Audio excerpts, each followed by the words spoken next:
સુરતના લીંબાયત વિસ્તારમાં એક ચોંકાવનારી ઘટના સામે આવી છે, જ્યાં સંજયનગર સર્કલ પાસે આવેલા એન્જોય કોચિંગ ઇન્સ્ટિટ્યૂટના સંચાલક અને શિક્ષક લલિત સોનાર વિરુદ્ધ 15 વર્ષીય વિદ્યાર્થિનીની છેડતી કરવા બદલ લીંબાયત પોલીસ મથકમાં ફરિયાદ નોંધાવી છે. પોલીસે આરોપીની ધરપકડ કરી છે. ધોરણ 11માં ભણતી પીડિત વિદ્યાર્થીને ઘરે રડતી હાલતમાં જોઈને તેના પિતાએ તેની માતાને જાણ કરતાં તે નોકરી પર તે ઘરે દોડી આવ્યા હતા. વિદ્યાર્થીનીએ માતાને જણાવ્યું કે જાન્યુઆરી મહિનામાં જ્યારે સ્કૂલમાંથી રાજસ્થાન પ્રવાસે ગયા હતા, ત્યારે સ્કૂલની સાથે પ્રવાસમાં આવેલા શિક્ષક લલિત સોનારે બસમાં "લાવ હું તને ઉચકી લઉં, તું બેગ લઈ લે" તેમ કહ્યું હતું, જેનો વિદ્યાર્થીએ ઇનકાર કર્યો હતો. ત્યારબાદ બીજી વખત વિદ્યાર્થીનીએ તેના માતાના ફોન પરથી લલિત સરને ફોન કરીને આર્ટ્સ રાખવા માટે કહ્યું. ટ્યુશન ક્લાસ સારું છે તેમ પૂછ્યું હતું. લલિત સોનારે તેને કોમર્સ રાખવા અને રિઝલ્ટનું કામ છે તેમ કહીને વહેલા ટ્યુશન આવવા જણાવ્યું હતું. વિદ્યાર્થીની 4 વાગ્યે લીંબાયત સંજયનગર સર્કલ પાસે આવેલા એન્જોય કોચિંગ ઇન્સ્ટિટ્યૂટ ખાતે પહોંચી. ત્યાં કોઈ હાજર નહોતો.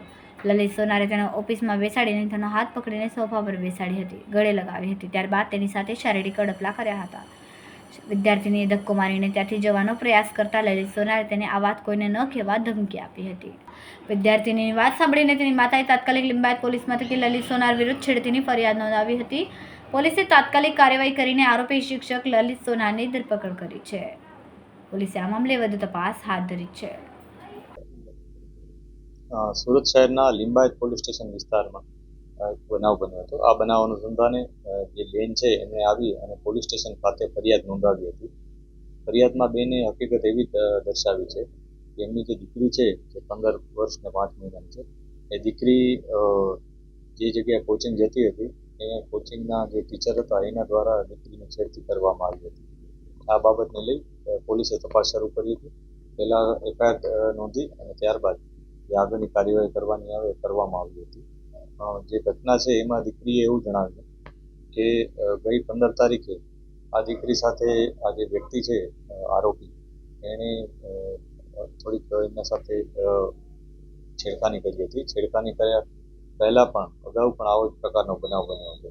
અને એ પ્રકારે દીકરીએ એવું પણ જણાવ્યું કે ગઈ જાન્યુઆરીમાં પણ આ જે કોચિંગ જે ટીચર છે એણે દીકરી સાથે બહારે ગયા હતા ત્યારે પણ છેડતીનો હરકત કરી હતી.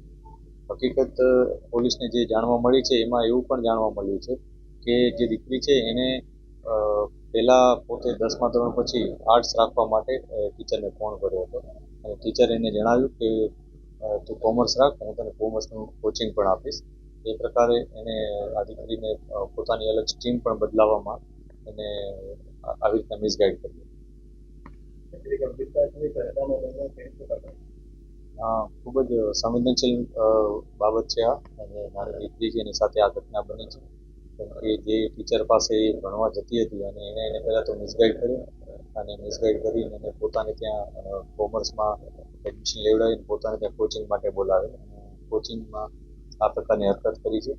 દીકરીની ઉંમર નાની છે એટલે અમે ખૂબ જ સંવેદનશીલતાપૂર્વક આ તપાસ કરી રહ્યા છીએ અને જે આરોપી છે એને અરેસ્ટ કરી લેવામાં આવેલ છે અને આગળની જે કાર્યવાહી હોય કરવામાં આવી રહી છે.